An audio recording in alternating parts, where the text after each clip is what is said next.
Welcome back to the first session of the fourth Asia Finance Forum, Reinventing Finance for Sustainability and Inclusion. And we are very looking forward to this because we are talking about green and blue finance, new tools to fight climate change. As the title indicates, we are talking about solutions, and this session will be moderated by Ms. Sharanjit Lail. She is a senior broadcast journalist and presenter who, for example, until recently anchored and produced Asia Business Report and Newsday from the BBC's Asia Bureau in Singapore. So I guess many of you know her already from your TV screen. Now she's here moderating our first session. So we are very excited, looking forward to an interesting conversation with our panelists. Over to you, Sharanjit. Well, thank you so much for that, Jost. Lovely introduction, and it is such a wonderful privilege to be here. A very warm welcome, ladies and gentlemen. Thank you so much for joining us today for this special webinar.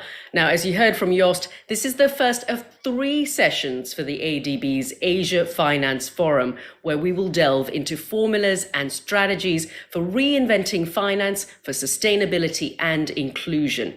It's a real privilege for me to lead this important discussion with experts in the field, where we will explore green and blue finance and how these can be tools to fight climate change. Of course, we know that acting on climate change is urgent.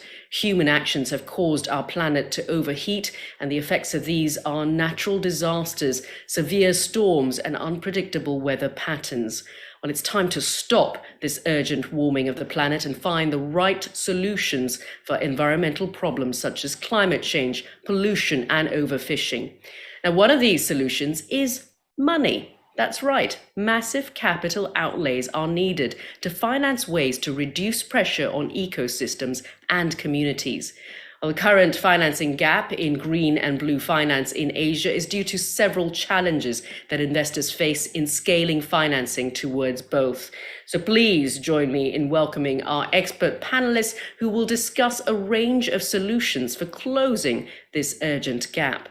I'm joined by Denton Rarava. He's a senior advisor for economics and acting director for programs and initiatives at the Pacific Islands Forum Secretariat. Welcome.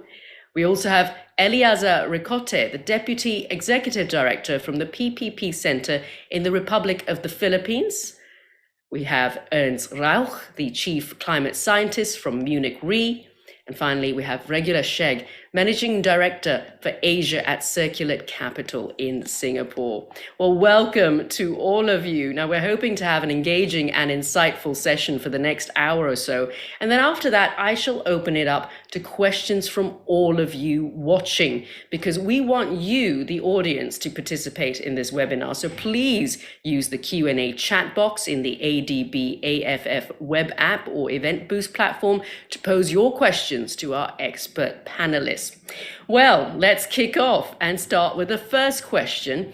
Now, all of you are experts at this. You all have very different backgrounds and perspectives. And I'd like to first understand how each of you see the area of green finance. What kind of financial innovations are needed to bring new products to the market? And how can these products be designed and brought to market at scale? Let's start with you, Denton. Thank you very much, Sharanjit, and let me thank the organizers of this very important forum for the invitation. I'm from the Pacific Islands, where climate change is really, we are at the forefront of climate change, and our leaders have identified climate change as our greatest threat. And several of our countries or members are in the top 10 vulnerable countries in the world in terms of climate change. So this is a very important issue for us. And it's good that we are looking for solutions, because at this stage, we are desperate for solutions. Otherwise, we will not have Pacific Islands anymore.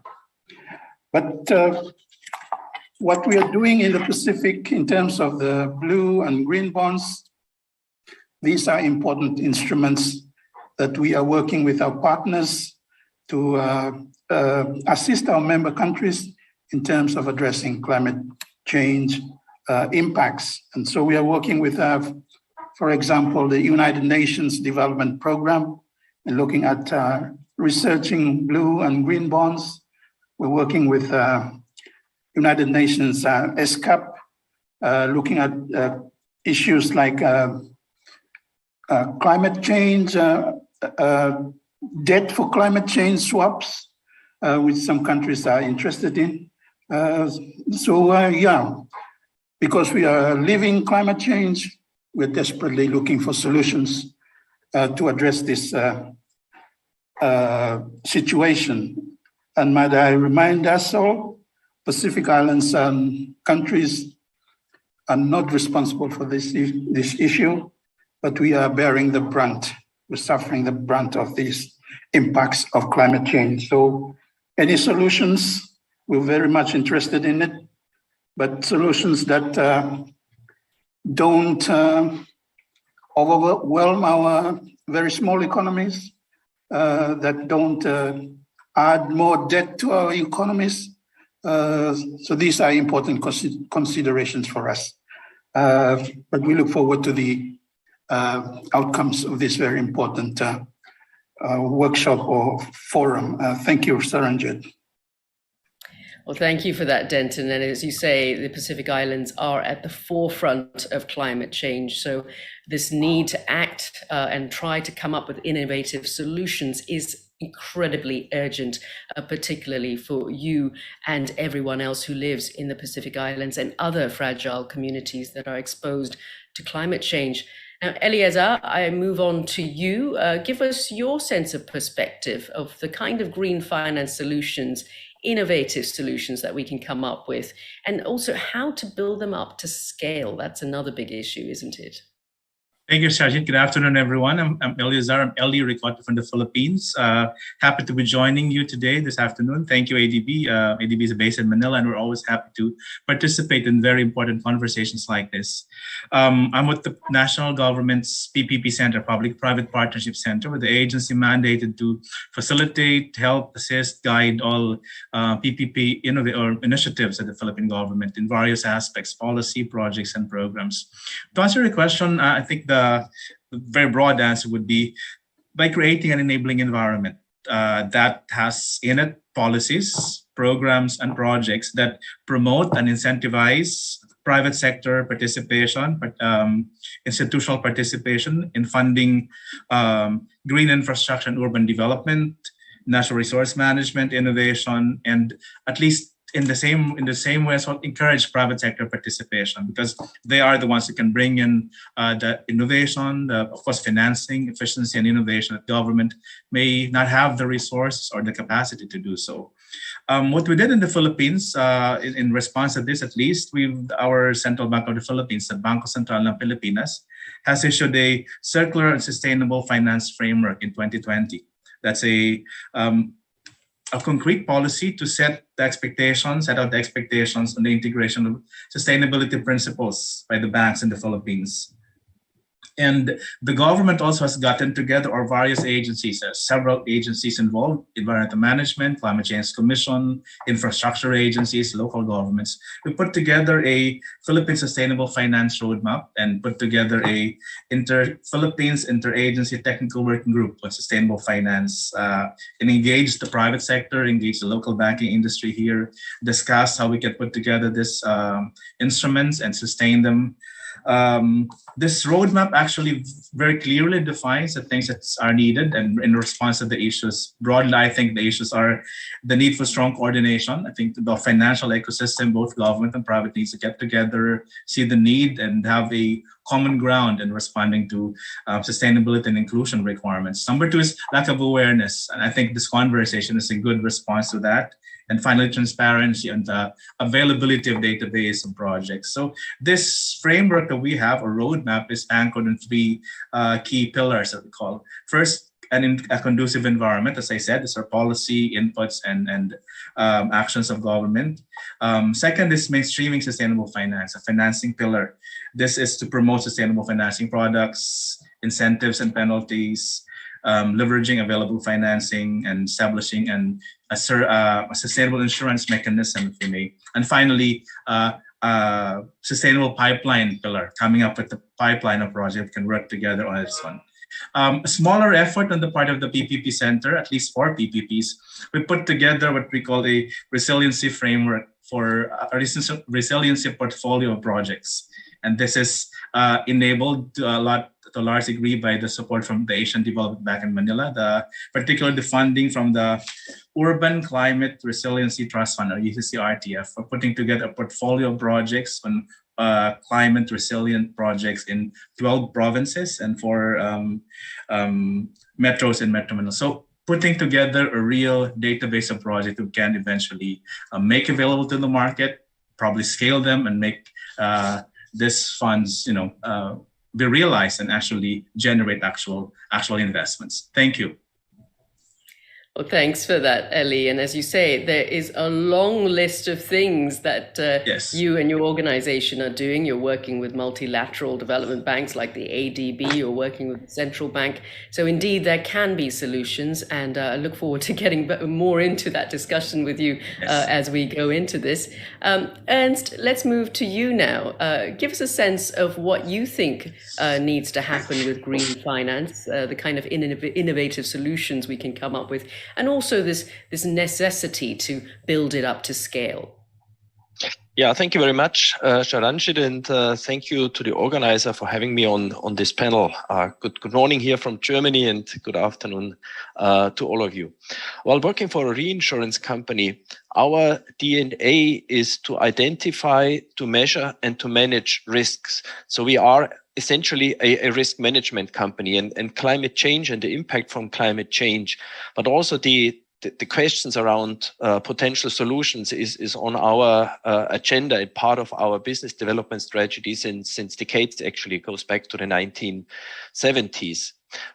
It always starts, and here I go back to what I refer to as the DNA of an insurance company, is identifying risks, and then from there take it on to quantify and measure risk, and only then you can develop solutions.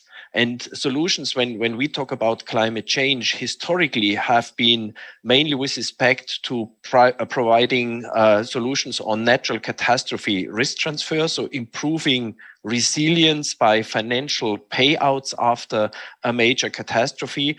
But we have moved on a couple of years ago into the technology space. For instance, when we talk about the need to mitigate emissions or to reduce emissions globally, but especially also in industrial countries and developing emerging countries, so we need new technologies, and these new technologies have to be brought to market at scale. We talk about renewable energy and others. And here we realize still that investors are hesitant because to invest into these technologies, because they don't necessarily fully understand the risks. And so we, as an insurance or reinsurance company, we put these risks on our balance sheet. But having said this, we are also an investor. An insurance company is both a risk management companies. Again, that's the core of our business, but also as an investor. And as an investor, we both structure bonds, catastrophe bonds, but also we investing into catastrophe bonds. And to your question, Sharanjit, how to bring these solutions at scale, we believe, and that's also my personal experience, having worked for quite a while in the public-private partnership domain, partnerships are essential. If you have a new product, a new solution, a financial solution, a technology solution or so, you need to have partners, right partners, both in the public domain, but also in the private domain, to bring these solutions to the market, and especially to tailor the solutions to the needs of, for instance, governments. And that's what we are working on through a number of organizations where we are a member with, for instance, the Insurance Development Forum, where there are development banks part of, but also UN organizations and the private sector. And with these collaborative efforts, that's, I believe, one of the key elements to bring these solutions to the markets, which are so urgently needed.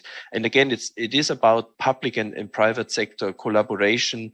I think neither the public sector alone nor the private sector alone will really tackle the order of magnitude of the climate challenge in a way which is appropriate. And we heard it from Denton, especially small island states are suffering most. And I think this is where there has to be a focus on when it comes to financial products to improve resilience. And there are a number of these innovative products out there. And I guess we will discuss this later in the calls. Thank you. And back to you, Sharanjit. Thank you, Ernst. Yes, I look forward to discovering what these new financial products are, and really curious to hear you mention that, of course, a lot of investors are, required to get into these financial products, but really they want to understand the risks behind it. And as a result, as you say, many are reluctant. So another big challenge is how to reassure them that these are the right kind of investments and that they are safe investments. And interesting that you mentioned, of course, we're talking about green and blue bonds, but there are also catastrophe bonds. So really fascinating to hear a little bit more from your perspective as we start our conversation. And finally, Regula, over to you. What do you think needs to happen in terms of innovative green finance and the urgent need to get them up to scale? Well, good afternoon, and thanks so much for having me at this panel to hopefully contribute to a very important topic. I'm representing Circular Capital here. We are an investment management firm based in Singapore, and we're bridging the financing gap in finding solutions, systemic solutions to tackling the ocean plastic leakage. So what we have seen upfront that there are several reasons why institutional capital has not yet sufficiently entered into the industry to invest in companies and infrastructure and solutions in these markets in South and Southeast Asia, where the biggest leakage is happening.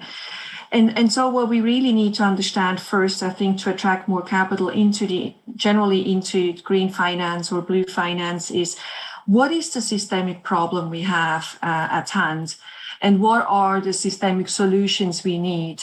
And I think particularly for investments, not to just look at low-hanging fruits and investment opportunities, but really tackle the entire supply chain, build up the entire supply chain needed to tackle the issue, particularly also in plastic leakage. What I think is also important is beyond an enabling environment to invest in is really the role of the corporations, right? There is a role for governments, and we heard it. There's a role for governments to enable an inducive investment landscape, but corporations also play a key role, not only as maybe catalytic capital providers coming in early stage to make institutional investors more comfortable, and with that some sort of de-risk the investment opportunities early stage, but also in being part of building such a supply chain, and particularly in the area of plastic recycling, right? Our corporates or our investors are our corporations, but they're also the ones who are actually interested in the offtake of the material recycled. So obviously corporations in that sense, in finding systemic solutions, also play a key role. And then there are obviously also the consumers themselves, right? In our area, we're investing in plastic recycling and ocean plastic prevention, is that the consumer themselves have a key role to play in understanding what they consume, how they consume it, how can they contribute to recycling content, etc. I mean, it is really a systemic problem we have at hand, where we need systemic solutions, and where we need all stakeholders to come together and build an ecosystem which makes sense, right? And we can go into more details what that means in a sense of ocean plastic prevention. Thank you, Regula. Really great to hear what Circular Capital is doing to try to tackle the issue of the plastics problem. And as you say, you know, a supply chain is necessary. You need to build up those supply chains to scale up. And I look forward to hearing more of these innovative solutions going forward. Now, Denton, back to you. You know, you talked about the fragility of your Pacific island states and really how crucial it is to try to tackle this crisis head on as soon as we can, sooner rather than later. So give us a sense of the kind of specific financial innovations that a small island state like yours needs. Of course, we know these are states that are so gravely threatened by climate change. Yeah, thank you. You know, the Pacific Islands countries, they leave this cycle of damage, recovery, damage, recovery. Yeah, this year you have a cyclone and it's damage, wipe your economy, then you start rebuilding. And then next year, another cyclone comes and damages the whole, everything. And you're back to recovery mode again. Now, that happens every year, and for all the small Pacific Island economies, sometimes we receive grants or concessional loans to rebuild, but even concessional loans, these are debt, and as a result, these countries end up incurring high debt levels, and at the moment, most of the Pacific Island countries are now approaching high debt distress levels, as they try to recover from the impacts of climate change. And as I said earlier, being small also makes it very difficult. You have limited resources, you have limited access to outside funding. The funding we get is from bilateral donors and multilateral development partners like Asian Development Bank, World Bank. But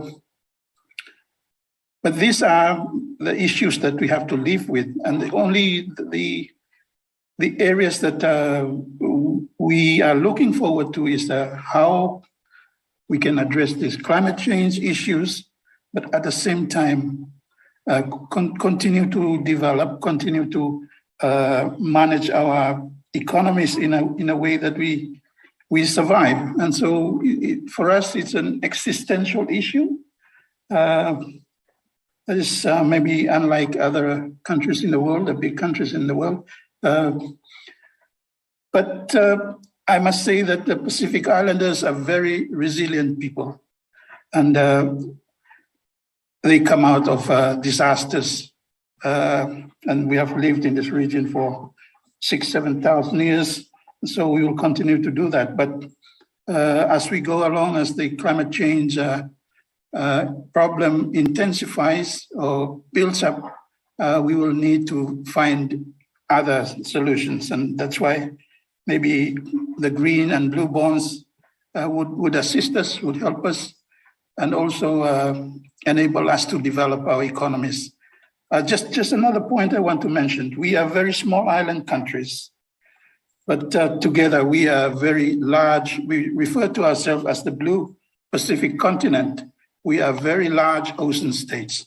And any innovations that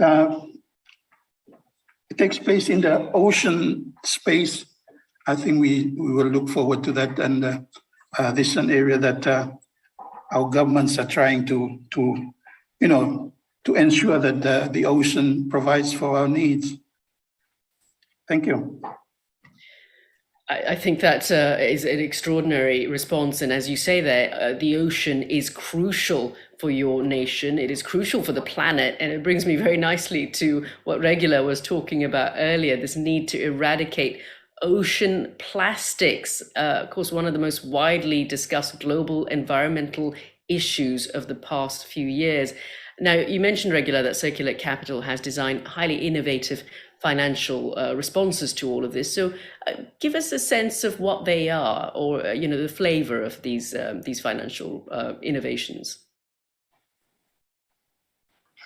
Yes. So let me maybe start with what is the status quo? What has been happening?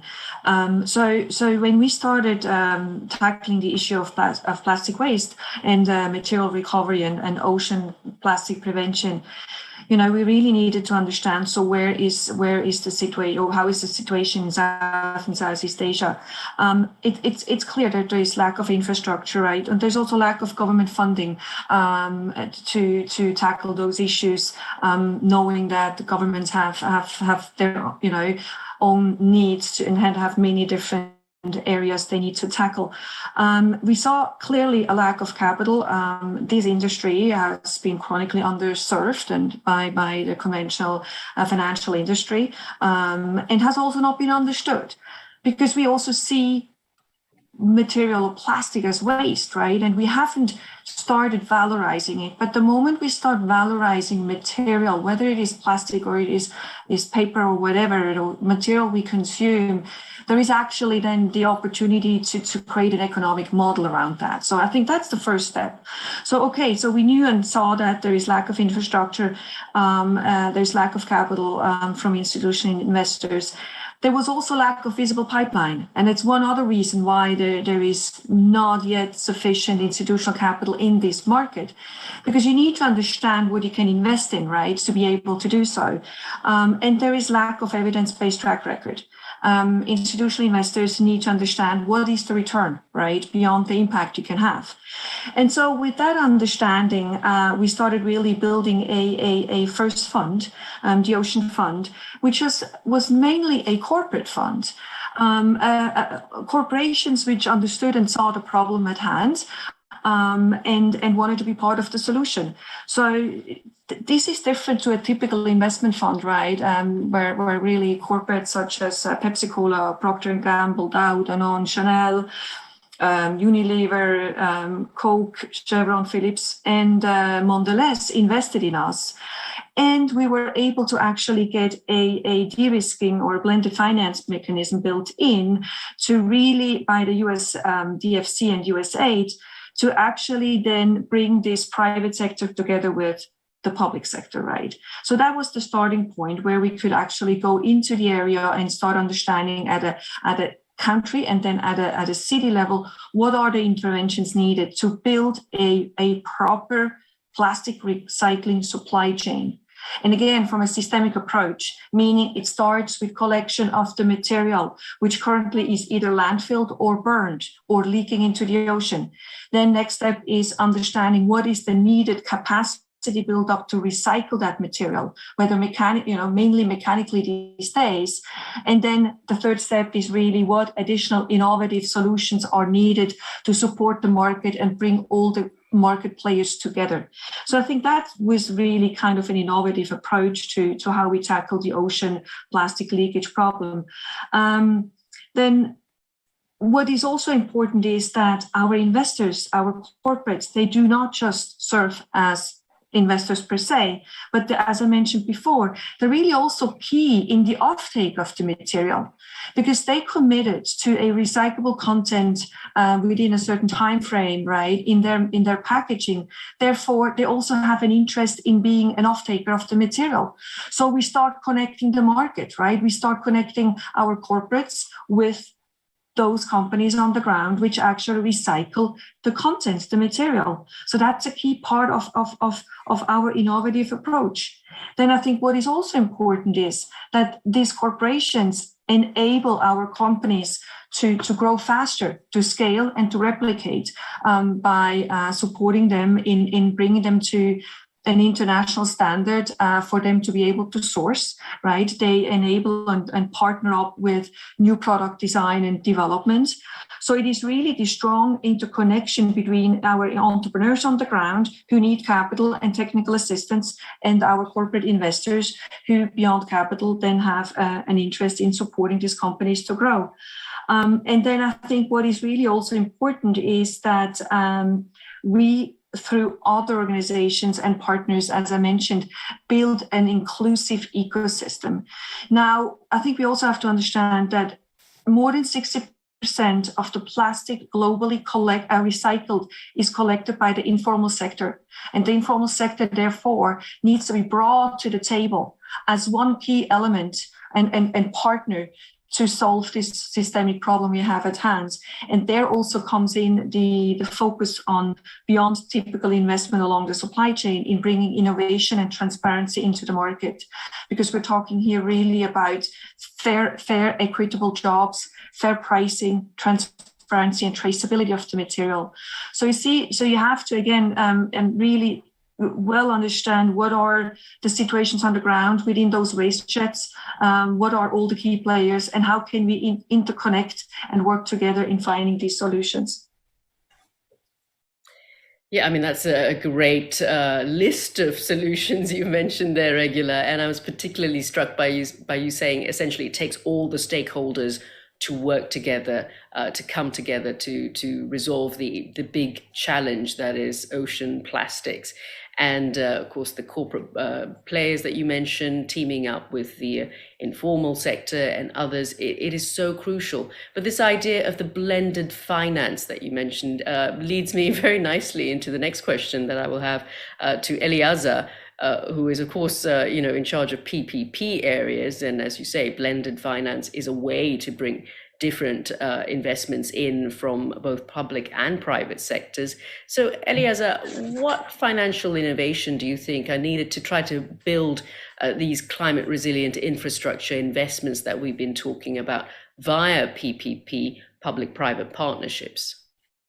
Well, at least in the Philippines, first, the obvious response, investing in project development, structuring, developing projects that define very clearly the best mix of financing. So, and these are provided for in our laws, for example, in the Philippines. How do we put together a well-structured project that will encourage and make this project directed to this available financing, both from various sources, from government, from private sector, in specific projects, specific sectors that are responsive to this sustainability and financing requirements. We have in the Philippines, for example, the Project Development and Monitoring Facility. It's a pool of funds that we put together with, of course, ADB, our own resources of the Philippine government. We have structured we have a panel of firms from abroad that helps us put together these projects, define the best mix to finance this project, and then market them to prospective private partners. So I think that's one initiative along that line. As mentioned earlier, we have this Urban Climate Change Resilience Fund, uses RTF, added into this facility specifically for identifying projects that are climate disaster resilient in nature and define the best mix of financing, the best PPP modality that we can for this second projects. Number two, I think very good, important, at least from the point of view of government, linking these projects being identified before presenting them to the private sector to the targets of the government. We have SDG requirements, SDG targets, development plans. So we link this project and make them align so that we are, working along the same lines of priorities. And finally, capacitating our governments. Regula mentioned about people on the ground. In the Philippines has a devolved setup. Local governments are heavily involved in identifying the project, defining the project. They can be the ones, in fact, to enter into PPP. So capacitating local governments, local communities to understand how this project structure and the financing mechanism can work for them given these requirements. Yeah, I mean, just a fascinating range of solutions. Again, as you mentioned, the Resilience Fund is already out there. So that is one solution that can tackle this urgent. Quick addition to that, Sharanjit. All of what I'm saying was mostly initiated by government because I'm from government, so the perspective of the government. Regula pointed out a while ago that even private companies had an important role.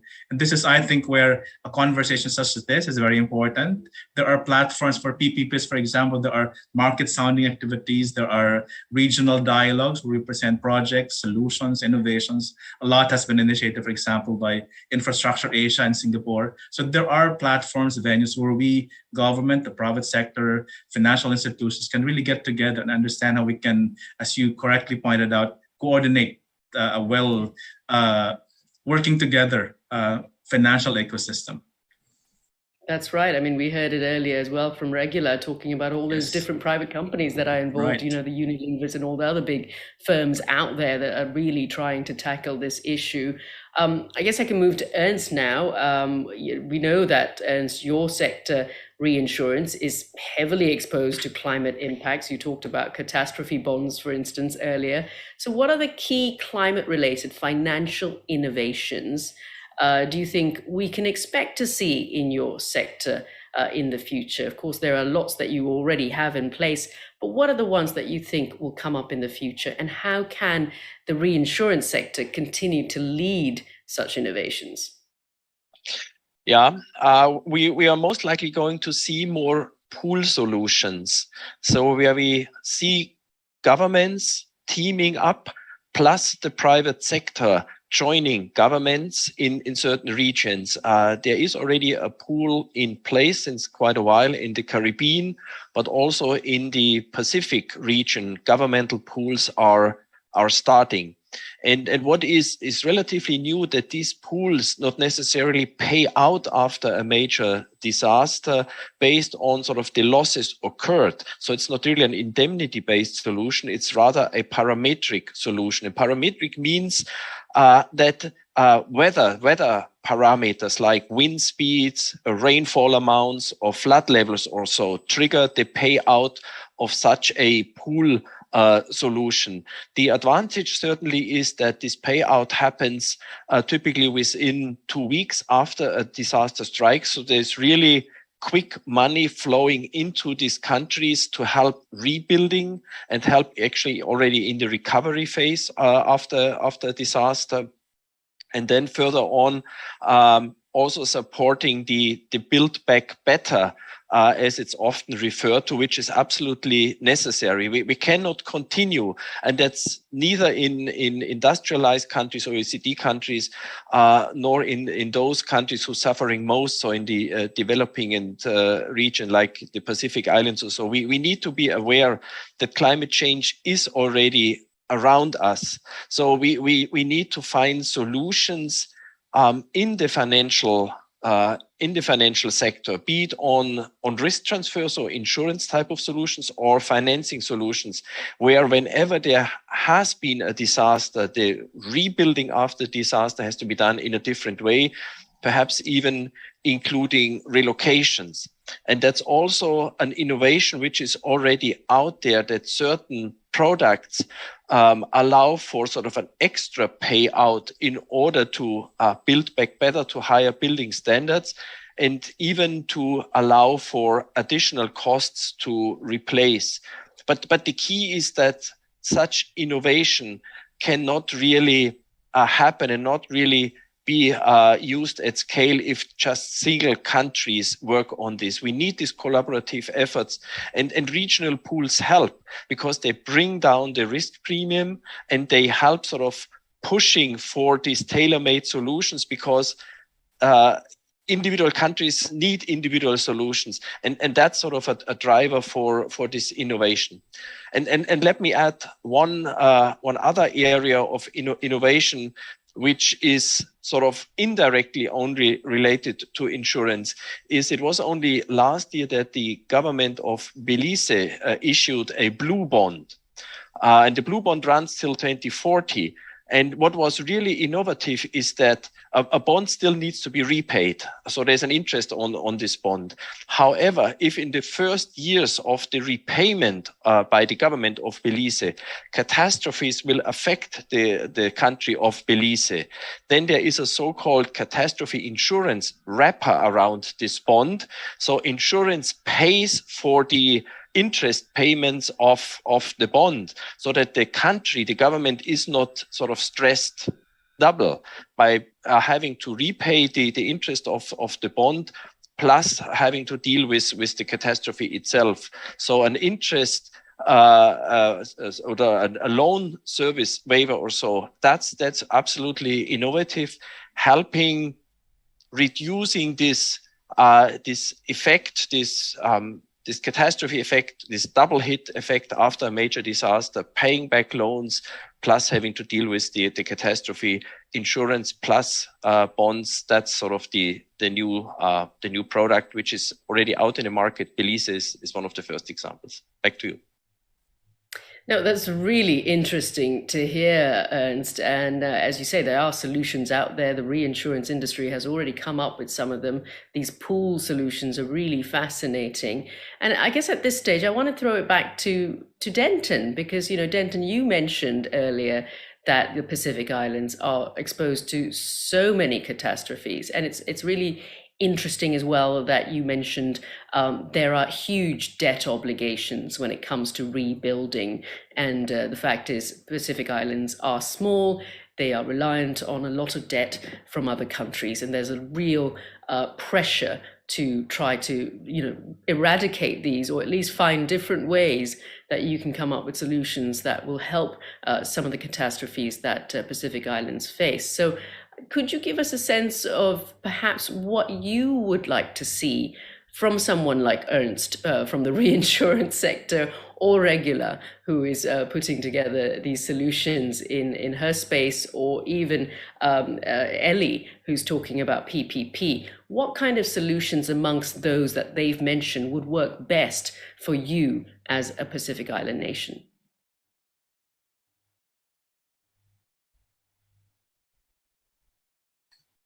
Thank you, Saranjit. Yes, and as you are aware, the Pacific Islands are very small. Individually, they're very small. But if we come together as a group, I think we can make a difference, and we can be we can attract people like Ernst to come, but only as a group. And just as an example, Ernst, we have insurance schemes cropping up in the region, and but there's a need to really think through all these things, think more about these things. I'll give you an example. Early this year, we had a volcanic eruption in Tonga. I'm not sure whether you guys have heard about it, but it's a huge eruption that generated a tsunami, and that tsunami destroyed the country of Tonga. And they went to this insurance company, but they are not eligible to be. And the issue is that volcanic tsunami is generated by volcanic eruption, doesn't qualify. Tsunami is generated by an earthquake, can qualify, but not a volcanic eruption. So I think in designing these schemes, we may need to think about these things a bit more, and think through them, whether they would help or benefit the countries taking up these insurance products. So that's just one example. But in terms of the region, trying to find solutions, I heard Eli talk about a resilience fund. The Pacific region is also working on a resilience fund facility that we hope will get it off the ground and get that operational. But maybe Eli would give me some information about their scheme so that I can learn a bit more from what you're doing in the Philippines. So you see, that's a potential benefit that's coming out from this discussion now. So I look forward to. Thank you. There you Thank go. you very much. Brought two people together who can fix each other's problems. So Eli, Thank you. Absolutely, Ellie, give us a sense of what you could do to try to help the Pacific Islands and Denton with the issues they face. Gladly. Thank you.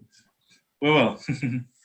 and I'd like to again raise the need for coordination, and ADB is doing a great job in making available to the people in the region and elsewhere the availability of these instruments. And as I mentioned earlier, one of the main problems is really awareness awareness of what's available, mainstreaming them into the system, and transparency, and of course, database that will align and will reinforce this availability out there. Thank you.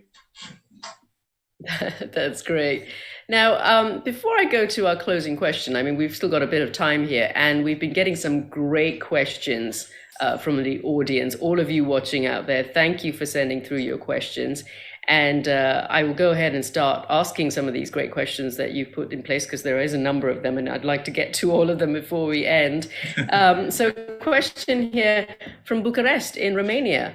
What is the direct effect on green finance, the United Nations SDGs, of the current oil, gas, and electricity world crisis, with skyrocketing energy prices and related devastating inflation? Obviously, these are all multiple challenges that the world faces right now.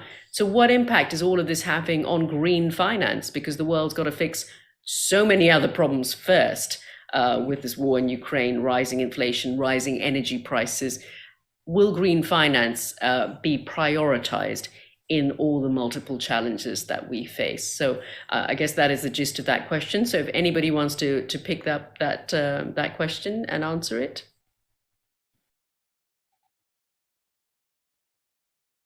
Maybe I start first. Yes, go ahead, Ernst. Yes. Thank you.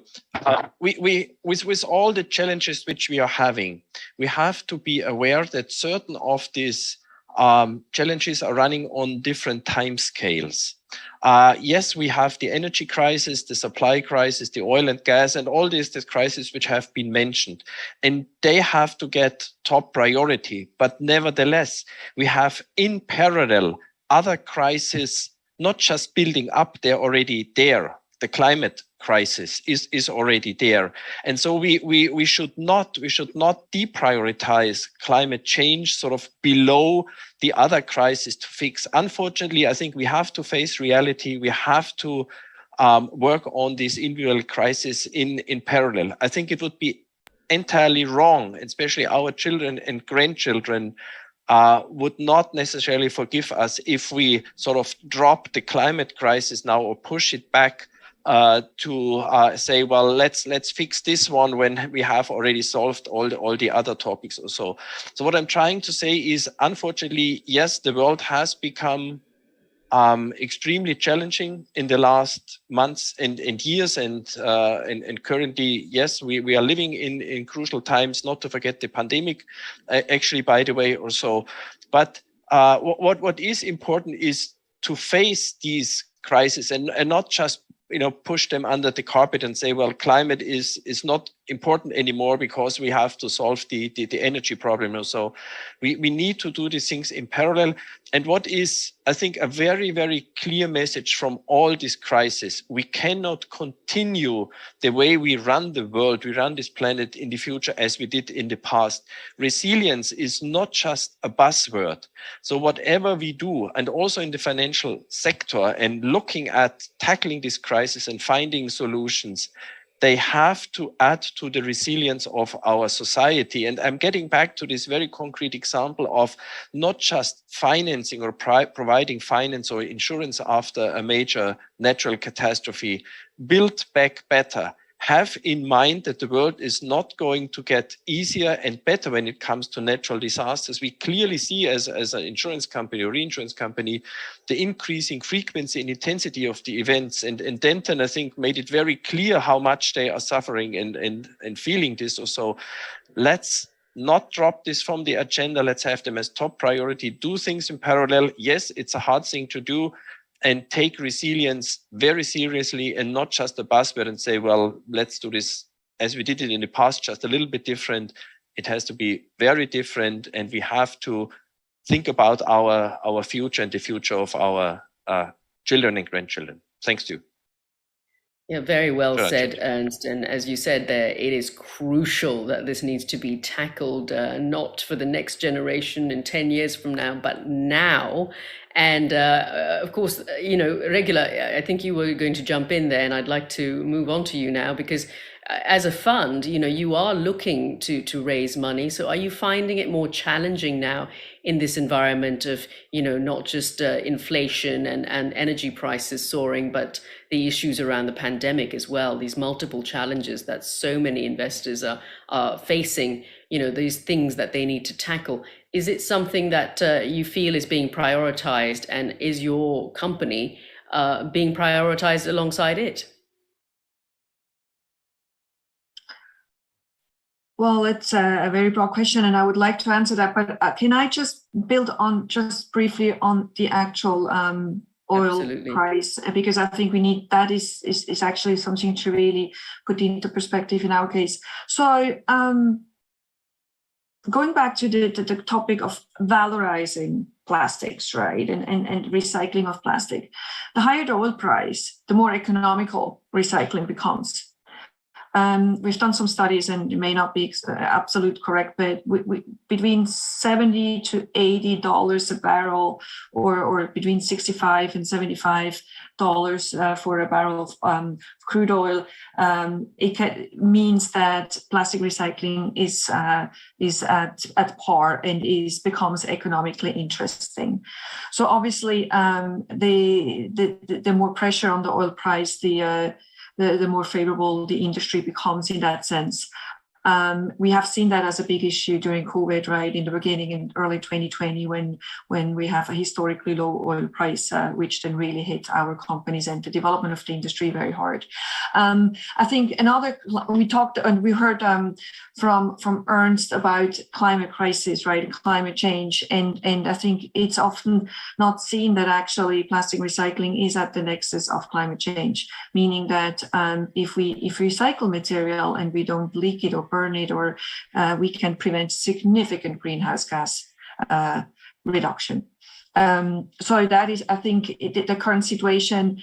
It just confirms, right, that we need to move away and we need to move towards a circular economy where we use the material we have at hand and actually recycle it and not downcycling but upcycling, closed loop, bottle to bottle. So exactly. So it is something where we should not stop. We should actually go even faster to understand that with the shortage of natural resources, it just makes absolute sense to recycle and go full circular. On your question, generally, I mean, we see the market is getting tighter, right? Capital, you see PEs out there not investing as quickly and deploy capital as fast as we've seen in the past. On our end, I must say, this concept of catalytic and showcasing to the institutional investors that there is enough pipeline out there. You can invest by having tremendous impact, yet also a good return.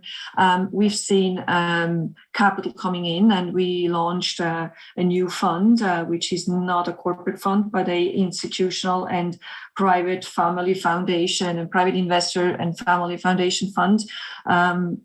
Just give you an example, EIB, European Investment Bank, announced that they commit to invest in our fund. So I think we see that there is continuous capital going in, and there is a clear understanding that this is exactly an area we need to invest heavily, despite all the global crises we have. So I think in our area, I think there is a common understanding that it's now time. We need to double up, and we need to invest to build the necessary infrastructure.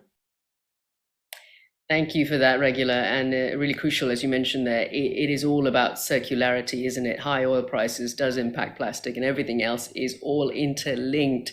So thanks for that response. I'll move on to the next question if nobody else would like to pick up on that response.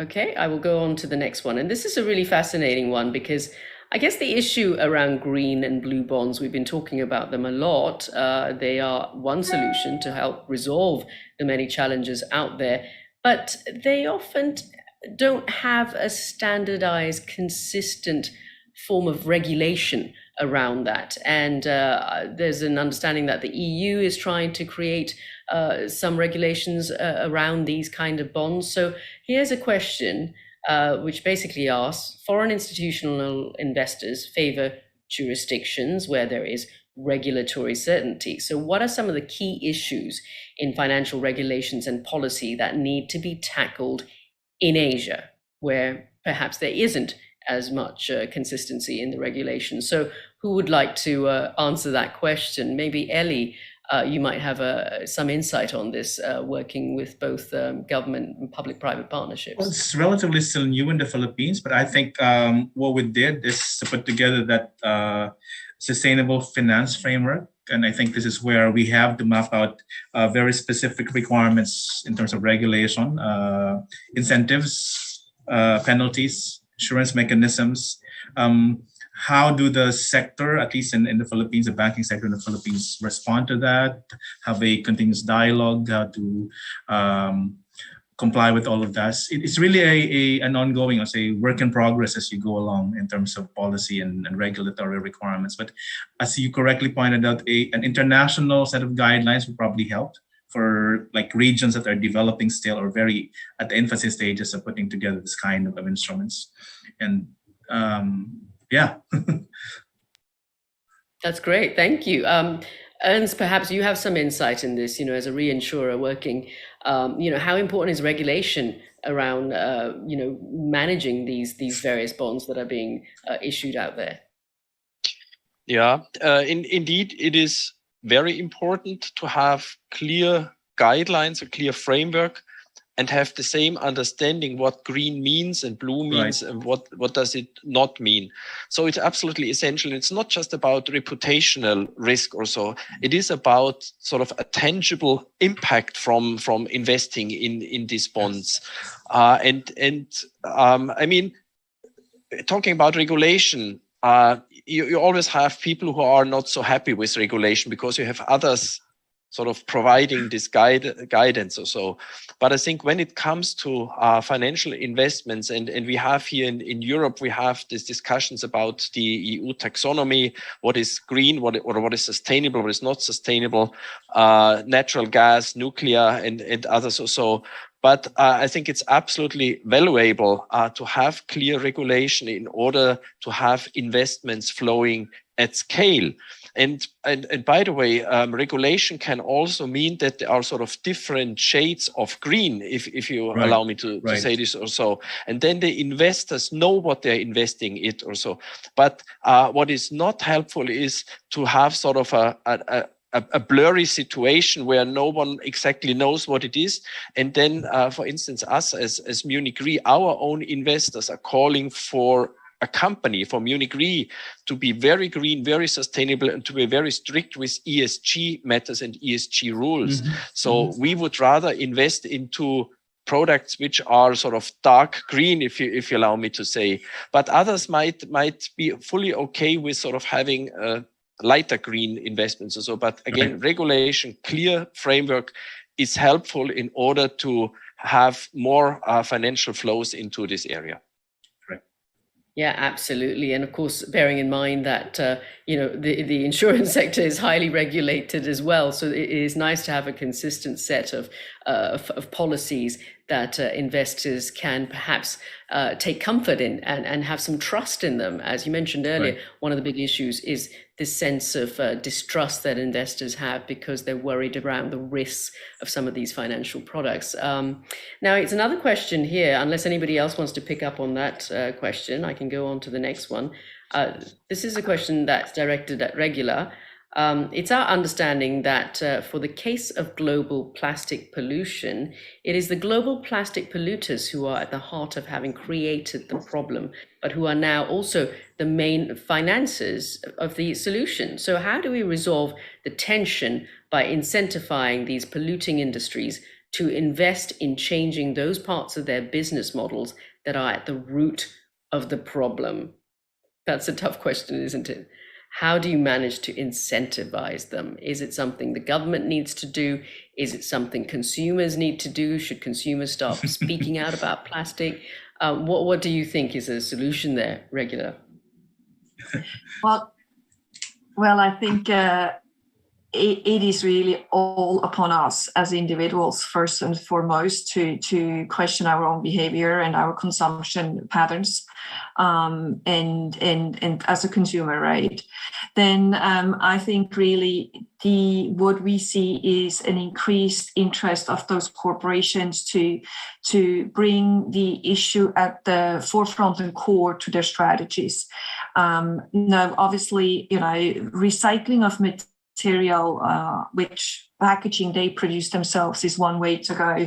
But I think another key component or critical component into the future is that we start rethinking our packaging in general, that we don't just go modus operandum, of how it has been done, and really consider design and content standards, right? We need to redesign packaging in general. And I mentioned, for example, I give you, again, a very simple example. A PET bottle today is pretty straightforward and easy to recycle. You have mechanical recycling technologies out there which enable you, if you can trace the material and you get FDA or EFSA approval, to bring it back into a bottle. So that's the premium standard, right? When you, however, look at some more difficult to recycle material like multi-layered material, where we don't have yet the proper and good technology to recycle those. Sachets, for example, are a big issue in Asia, and while PET bottles leaking into the ocean is a big issue, but sachets, the flexibles material is a big issue. And so the question is, yes, you can actually start finding technologies and developing technologies to recycle it, but as another big step is actually to see how can you redesign it so that it is A, better to recycle, and B, maybe even phased out. I think there's another area which corporations look into, is generally, can plastic be replaced? Innovation in you don't need to have plastics for all and everything, right? And there is new technology out there which could be replacing plastic in that sense. But I think policies also still, while companies and many of these multinationals are at the forefront and have chosen to find solutions, policies also are a key component. And again, in this public-private partnership and finding systemic solutions to play a key role. And here we talk really support of the cohesive ecosystems, which is EPR schemes, right? We talk about design, we talk about collection and sorting policies, we talk about standardization of data, because ultimately, again, we can all say we invest in blue or green, but again, what we also heard from Ernst is, how do we trace that? How do we track that? What is the baseline we're actually talking about, right? How do we really measure impact? So I think this it's a very broad answer to the topic, but at the end of the day, I think it's voluntary to some extent, and then it is also enforced in certain countries through policies, which also then enable, again, a change from a very rather linear solution or linear value chain to a very clearly circular supply chain. Wonderful to hear, Regula, and really great to know that there are incentives out there to get people to behave right. And another great question has just come in, and I want to ask it. And again, it's open to all of you, so please let me know who'd like to answer this. And this ties in with what we were talking about earlier. It is the small companies, it is the informal sector to some extent as well that's being impacted by a lot of climate change. So here's a question from Rafi Andrew Carrillo. Thank you for this question. How can we encourage SMEs as well to participate in this green movement, especially knowing that most businesses comprise of SMEs here in Asia? So how can we get them to participate in the green movement? What are some of the criteria that we're looking at? Who'd like to take this question? I'm happy to go quickly. I think SMEs and also startups, particularly when we talk about innovation at the intersection of climate change and circular economy, are absolutely key to build the supply chain or to build the business or investment opportunities of the future, right? Because again, we cannot just, while we can reduce plastic leakage by 80% by 2040 if we invest in existing technologies and solutions, we still need more. We are not yet at net zero. So I think new innovation, new businesses, new ideas are key. However, they often exactly lack access to capital, access to technical assistance, and access to all what they need, the suite of solutions they need to grow to a level where investors like a PE or a VC can even consider them, right? So I think here we need, again, such sort of a blended mechanism. We need philanthropic money possibly to move into the market to enable those SMEs to get to a level where they can qualify for more capital to grow. Ecosystem builders. There are plenty and several or plenty of organizations in South and Southeast Asia, which we also support one through our NGO entity or sister entity to enable those companies to get access to that technical assistance and then help them within the ecosystem to navigate, to connect, to get in front of the right investors, in front of the right corporations, and really also, again, understand and be able to navigate the policy environment they need to cater to. So I think, yes, it is key and there is capital needed. And so philanthropic capital to help them, grow initially can be a great way to go, which we haven't addressed here at all. Thank you for that, Regula. Would anybody else like to take that question? So how can we get SMEs, and Regula mentioned startups as well, how can we get them on board onto the green movement? Maybe I'll chip in, Saranjit. Yeah, the SMEs are very important components of our economies. In the Pacific, most of the business are actually SMEs or even micro SMEs. And these are often very flexible, they can adapt. So they are better placed to jump onto the green-blue movement. But as Regula was saying, accessing capital is a major stumbling block for these small micro SMEs in the Pacific. So if something can be done to ensure access to financial resources by these very small SMEs, then for the Pacific, it would be a game changer. May I just build on that very briefly? And so I think there are entrepreneur support organizations out there which really are here to focus on the micro, right? But when we talk SMEs, we invest in SMEs. I mean, this is exactly the role I think financial institutions such as us should play before they are at a scale where institutional investors are, come in to bring in the additional big capital.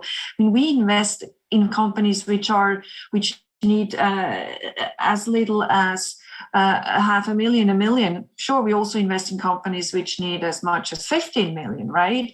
But I think this whole range, because each country and each location is different, and I think we need just to understand what is the situation on the ground, does the investment landscape look like? And some markets are much more nascent than others. And therefore, if we were not to have that flexibility in some nascent markets to go in very small, then, exactly, these markets would never be built. So I think companies as our investment firms like ours can come in at SME level. And prior to that, exactly, this kind of support organizations are really playing a key role. No, thank you both, Denton and Regula, for that response. And thank you, Rafi, for your great question. We seem to be getting a lot more questions coming in, and we're just running a little bit short of time, but let me risk one more. And this is really a very interesting question because we have been talking to some degree about infrastructure projects. Certainly, this is something, Ellie, you know a lot about in the PPP space. This question says that infrastructure projects are inherently risky and frequently unprofitable, which makes them unattractive to investors. Now, the G20's response to that is to de-risk the investment, but the risk rarely just disappears. Someone has to take responsibility for underwriting it when a project hits unforeseen problems, overruns, or fails to generate the expected number of paying customers. So in this backdrop, what are your views on developing an infrastructure asset class? Perhaps again, a question for Ellie or Ernst. Would this be something that you'd like to take up? Ernst, go ahead. Yes. Yeah, thank you. Well, let me start with saying that there is quite a strong interest in the financial service industry to invest into infrastructure. And one of the main reasons being is that these are long-term investments. Us as an insurance company, we are not really interested in buying and selling assets. We are very much interested in investing, and for a long period of time, 20 years, 30 years and beyond. And for that, infrastructure is an interesting asset class. Also, it's not formally an asset class, but we have a dedicated team in investing in infrastructure. Indeed, the challenges with infrastructure just have been mentioned: cost overrun, delays, and all these sorts of risks. The private sector insurance industry can help with identifying these risks and also putting a price tag on these risks. There is a lot of experience with infrastructure in our industry. The point then is someone has to carry the risk. The private sector would do as long as the risk premium are adequate and in line with the identified risk. And here is where the bottleneck obviously is. When there is either a disagreement about the level of risk between sort of the infrastructure project itself and the risk management company, so the insurance company, or where there is then no willingness to pay, or sometimes there's simply no money in the project fund. So the project itself has not put money aside to also allow for insurance covers also. But I think if there would be more transparency how these risks could be transferred to the private sector, and sometimes, quite frankly, there needs to be more realism that with all the delays with large infrastructure projects also, obviously the risk premium has to be at a certain level to reflect the realities also. And if sort of both parties, project developers, and those who finance these projects and the insurance industry would sort of come to an agreement about the underlying risks, then there certainly would be more opportunity to share these risks and transfer these risks. And in return, we would see more investors. So it's almost like we started this conversation, this panel about an hour ago. It is about collaboration between all parties involved. That can be the public sector, the private sector, can be public, private, whatever you have it. And we need to be honest and rely also on the expertise of the public sector, who has a very clear expertise with many topics in that space, but also the private sector. And if we sort of work together and build up sort of this trust, there's a certain level of trust, I guess, necessary, then we can overcome these hurdles. And because financing and managing risk is very often about trust. Can we trust our partners? And again, talking again in different formats.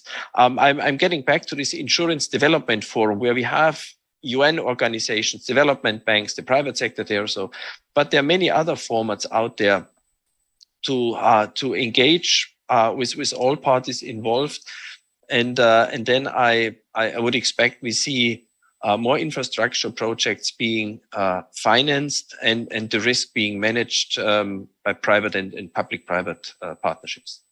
Sure, add quick addition to what Ernst pointed out. Very good points about risks and trust, and you're very correct in saying that.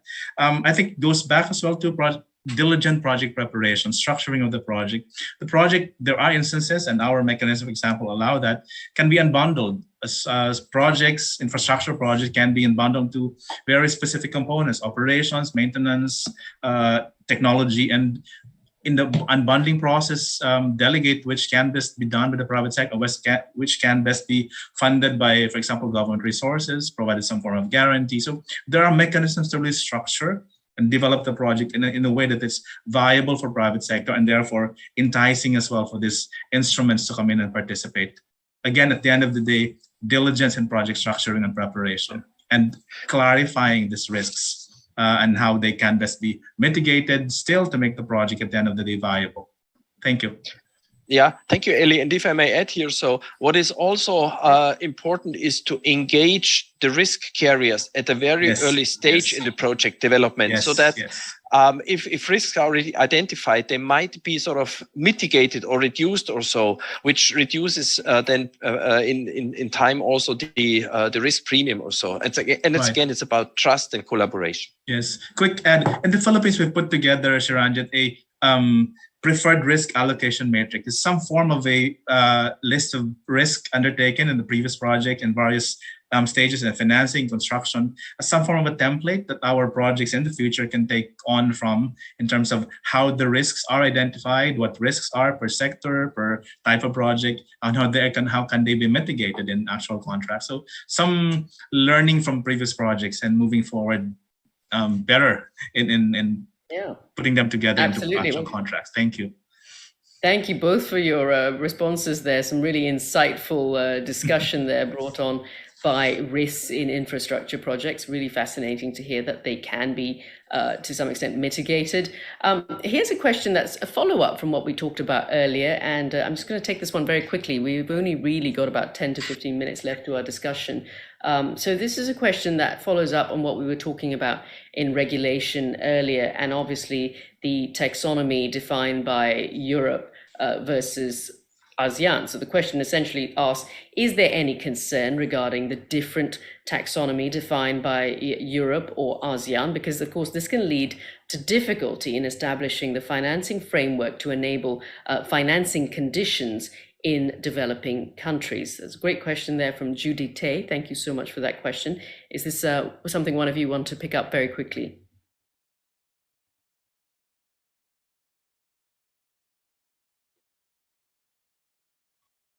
No? Yes? No? Okay. Well, I take it very briefly. Yes, go ahead. The brief answer is it would be helpful to have a consensus in the definition of regulation. So in all jurisdictions. So if the ASEAN countries and other regions or so would sort of find an agreement on what is green and what is sustainable or so. But if this is not the case, I think that we, as an investor, we could live with it. It's just not sort of the optimum or so. Consensus would be better, but I wouldn't say that's a huge hurdle if different regions come up with different regulation. Okay, well, thank you for taking that. It's a tough one, isn't it? Now, we are going to just about close because we've just got a few minutes left, but there are some amazing questions on this list here that I want to continue asking, but perhaps these are questions that the ADB can follow up on for many of you in the audience who haven't had a chance to get a response to your questions yet. Because here's a question that to some extent, I guess we've already received. Luja Santa Cruz has asked this, but I'm going to ask it as well. You know, he asked, how can the profitability of blue and green investments be ensured? But my question is going to be phrased slightly differently. I'm talking about obviously the financial innovation that we've been discussing over the last hour for green and blue finance. We know can take many shapes and forms. We heard from all of you about the many shapes and forms that it can take.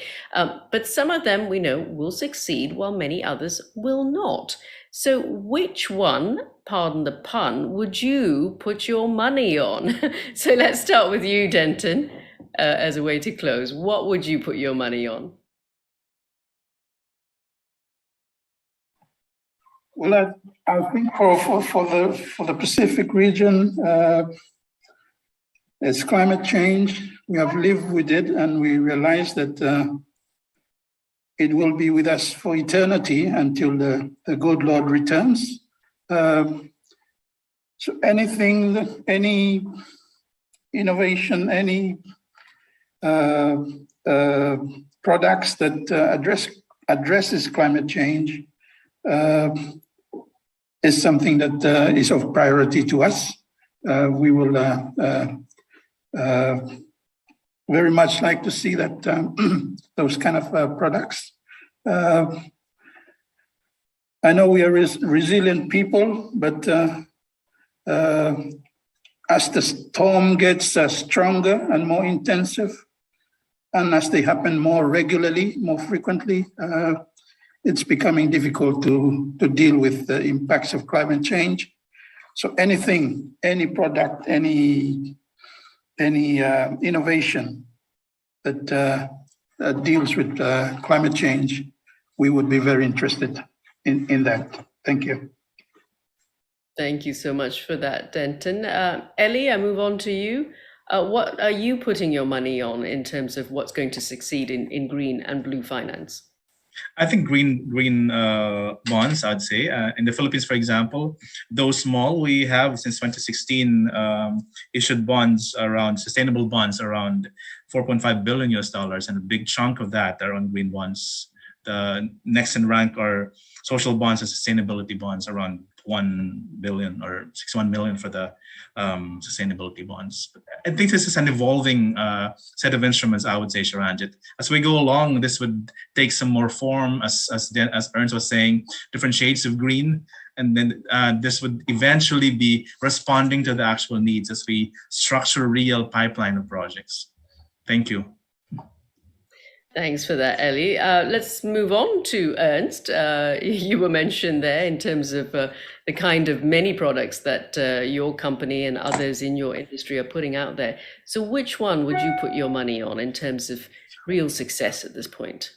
Yeah, we already talked a lot about bonds and these financing instruments. We haven't talked about renewable energy projects. Renewable energy projects, solar, wind, and others, and investments into these projects have a very high chance to be profitable, to help reducing the emissions, and help even small communities, and not just in Europe we have this here, but also in the Pacific Islands, others, to create an income and to become become less dependent from fossil fuels, which are imported typically or so.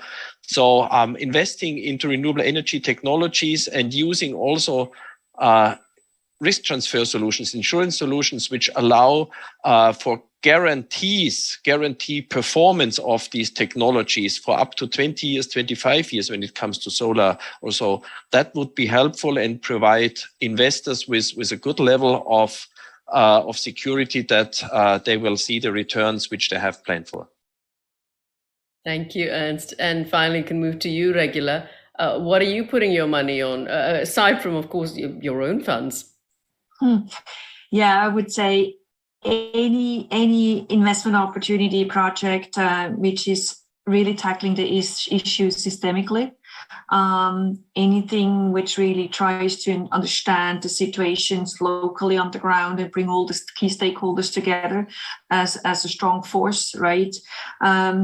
Anything which is circular. I think whether that is plastic or it's in fashion or it's in construction or what, you name it, the circle, moving away from a linear way of looking at our resources to a very circular is what I would go for. And then last but not least, and I think really important, is any opportunity which is very transparent on how they measure and address impact, how they measure it, and what the investment really does to bettering the situation we have at hand. And this is whether it's climate change or but really be transparent on how it is measured. Thank you for that, Regula. And as we come to the close of our session, I'd like to thank all our panelists for these really rich insights that we've been hearing over the last hour in this very important discussion. So how do we use green and blue finance to scale it up quickly enough to try to protect our planet, which of course we know is not only home to a population of nearly 8 billion of us, but is also home to millions of varieties of flora and fauna. And as we heard in this discussion over the last hour or so, there are innovations and solutions. All of you have mentioned it. It's fascinating to hear. And these can protect our fragile planet from further harm. So please, let's all come together to try to work on these solutions together. And with that, I'll hand back to my esteemed colleague, Jost. Thank you very much, Sharanjit, and all the 4 panelists for this very interesting session. Denton Rarawa, Regula Scheck, Ernst Rauch, and Elea Ricote, and again, Sharanjit Lail for this excellent moderation. So this actually concludes our first session at the Asia Finance Forums this year. And we have prepared a second one for you on crowding in private finance for blue and green innovation. So in the case you cannot be with us at 4 p.m. Manila time, this is when the next session starts. So there is a break of approximately 50 minutes. Then we hope to see you at least again tomorrow, when we are having a keynote by Ms. Shamsta Akhtar, and also session 3 on smart solutions for jump-starting on inclusive green recovery. And this session will actually be moderated by senior news anchor of CNN Philippines, Rico Hison, formerly also BBC, also no stranger for anybody who watches news in Asia and the Pacific. So there is a lot ahead of us. So we hope to see you all back at 4 p.m. Manila time, 55 minutes from now, and otherwise, hopefully tomorrow. Thank you very much for joining so far, and see you hopefully very, very soon. Have a good break. Thank you.